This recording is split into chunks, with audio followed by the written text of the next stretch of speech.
Direksi PT Irian Bakti Papua, pemerintah Provinsi Papua, membangun kepercayaan dan membangun penyertaan modal untuk pengembangan usaha perusahaan milik pemerintah yang telah berdiri sejak zaman Belanda. Permintaan direksi ini disampaikan dalam rapat umum pemegang saham RUPS tahunan PT Irian Bakti Papua yang dihadiri 3 direksi, 3 dewan komisaris dan pemerintah Provinsi Papua sebagai pemegang saham di ruang rapat lantai 4 kantor Gubernur Papua pada Jumat 11 Oktober 2024 sore.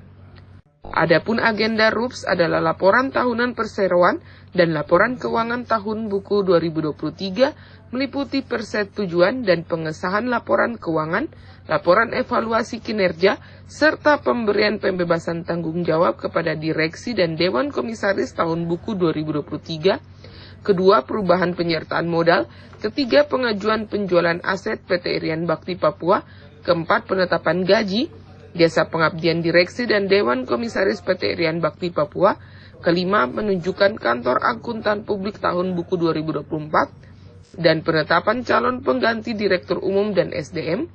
RUPS dipimpin oleh Komisaris Utama PT Irian Bakti Papua Yohanes Walilo. Direktur Umum PT Irian Bakti Papua Yarius Balingga dalam laporan direksi mengemukakan perusahaan yang telah berdiri sejak zaman Belanda ini telah mengalami perubahan bentuk hukum dan menjadi perseroda pada tahun 2022 lalu.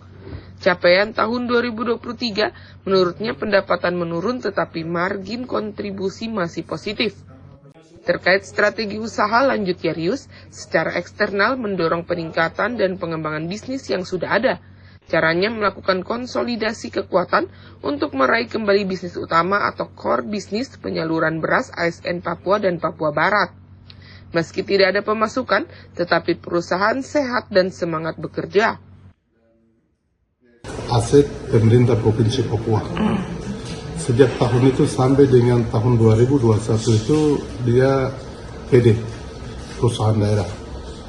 Setelah dari tahun 2021 sampai dengan tahun 2024, perjalanan waktu sampai dengan 2022 itu dari PD menjadi PT, dan 1 tahun terakhir ini dia status perusahaan PT Irian Bakti Papua.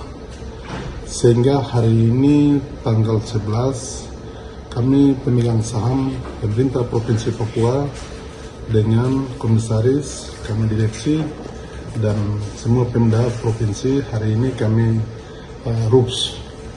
RUPS ini untuk pembentukan struktur, kemudian ada beberapa program-program penting, melangkah strategi dan juga pertanggungjawaban tahun 2023 dan juga untuk program-program 2024 ini dan 2025.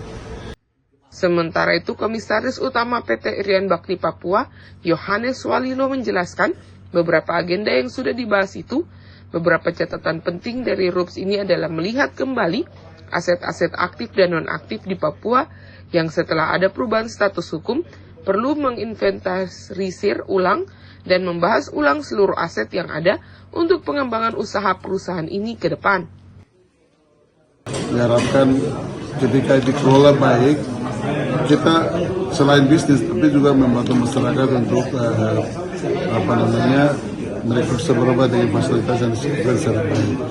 Dan juga mungkin fasilitas lain yang kita punya kita bisa manfaatkan untuk rencana bisnis ini. Perusahaan ini ke depan lebih baik. Kita juga kalau lebih baik kan berarti secara tidak langsung kita membantu pemerintah yang bisa memberikan saham, tapi juga aset-aset ini dimanfaatkan untuk kepentingan orang banyak. Ini yang kita rasa ini.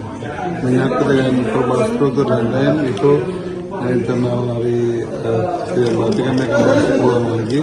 Tapi sebagai sebesar hal yang kita fokuskan hari ini, semoga itu menjadi keputusan yang baik untuk perusahaan ini ke depan. Dari Jayapura, Papua, Yesi Iriani, Jaya TV mengabarkan.